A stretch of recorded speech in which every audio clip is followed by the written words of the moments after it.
Right? Yeah. Hello, it's Josie, and today I'm going to do a little video showing you how I handle my foals, and in particular my foals' legs. I thought it might be interesting for you to watch. This is Rio, this is Dawn. He's 3.5 months and she's just coming up to 3, I think. Handling a foal is no different to handling a big horse. The principles stay the same, but you do things slightly differently. Now, I am doing it exactly how I do it for you, so goodness knows what's going to happen. They may just walk around me. The first things I want you to think about, so training a foal is exactly the same as any other horse. You need to break it down into the smallest possible thing for your horse to understand what you want them to do. Part of this is in my 3 principles handout, which you'll find in the description. It's free, you can click on it. But we're going to get started because they are foals and they might just lose interest in a bit, although this little boy loves being with people. So if you think about it, when you're going to pick up your horse's legs or your foals, first of all, you have to be able to touch it. So I break that down here. So the first thing I do, these have had their feet handled, guys. They actually had the farrier a couple days ago, first time. But the first thing you have to do is be able to touch their feet. So I just handle them so I can touch them. If they pick it up when I'm touching it, I just ignore it. Sorry about my best view there, guys. So you have to be able to touch the leg, because if I can't touch it, I can't pick it up. So I can do that on both of these, see? That's how I actually want them to be. I don't want them to pick it up when I touch it. I just want to be able to touch it. I learned that many years ago putting jumping boots on my horses. They used to pick their legs up every time I tried to put my boots on, and it was driving me insane. I'm like, oh, I have to actually be able to touch it.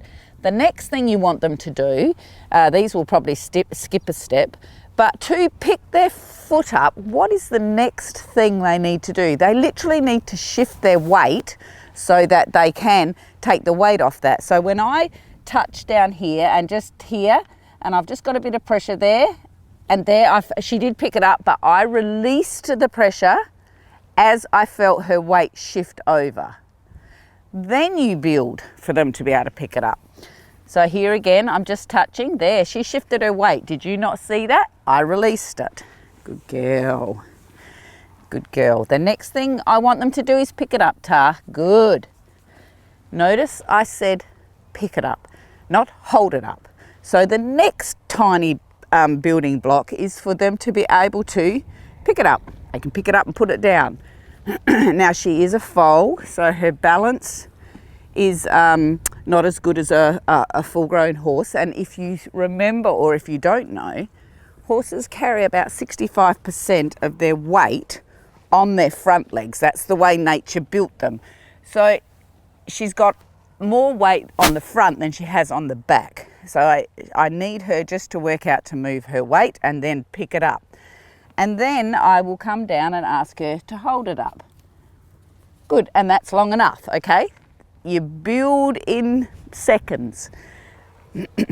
And when they're free like this, if they go to move, don't chew that, sweetheart. If they're free, I just let them move.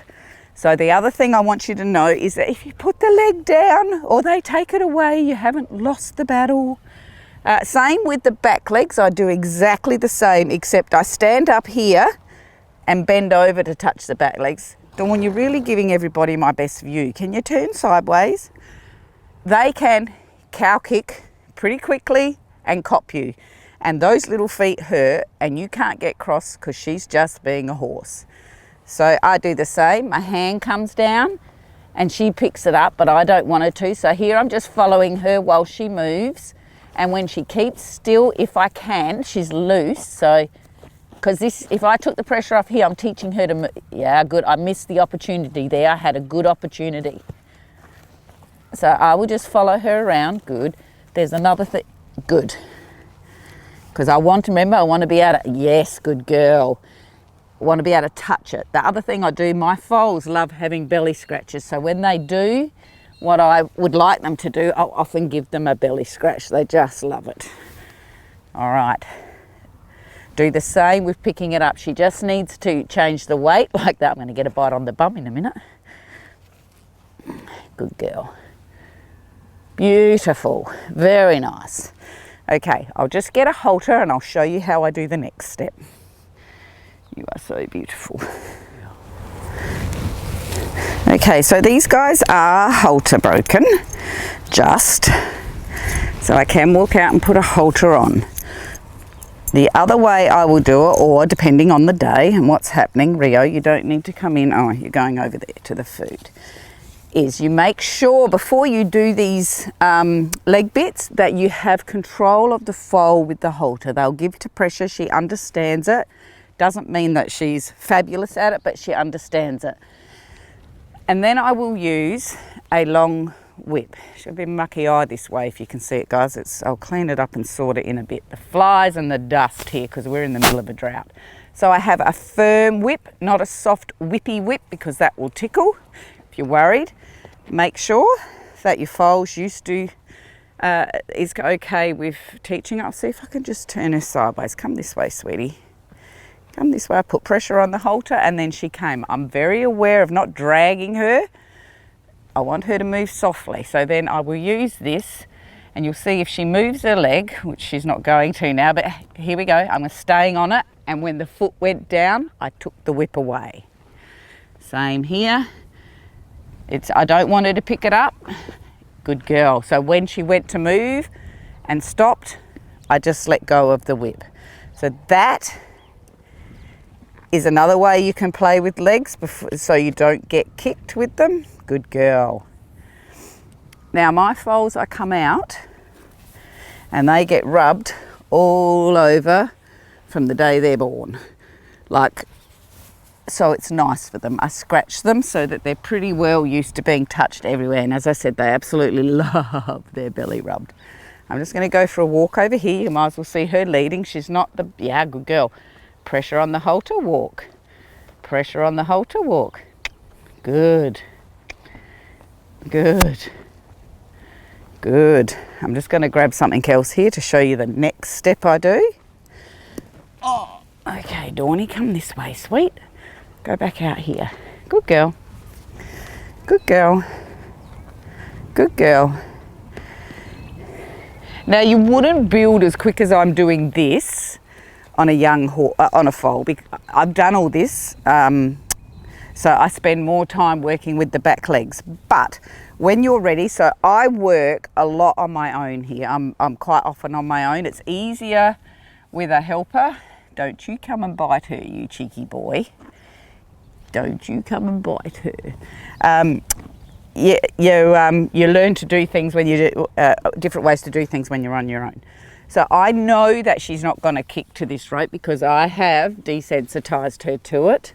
But I find this a very easy way. Same thing here, pressure, release. Because she shifted the weight or picked it up, pressure on that pastern, release. So first of all, the rope has to sit there without her kicking out at it. Then I put a tiny bit of pressure, release.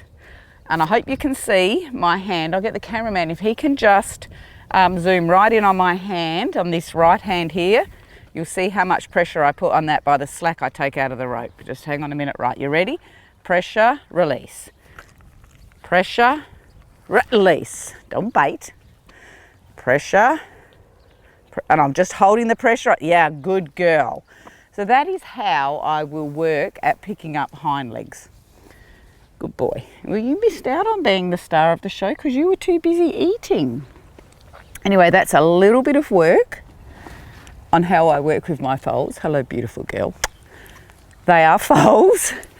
They have a very short attention span. They're like a toddler, like a 2 or 3 year old toddler. You wouldn't make the toddler concentrate on something for very long because they just don't have the attention span. That would honestly be as much work as I would do with these today or this morning and go off. I might come back 3 or 4 times a day when I'm really trying to work on something, but very, very short amount of time. Anyway, hope that one helps you. If you've got any questions, let me know in the comments and I'll try and answer you as best I can. Thanks for watching.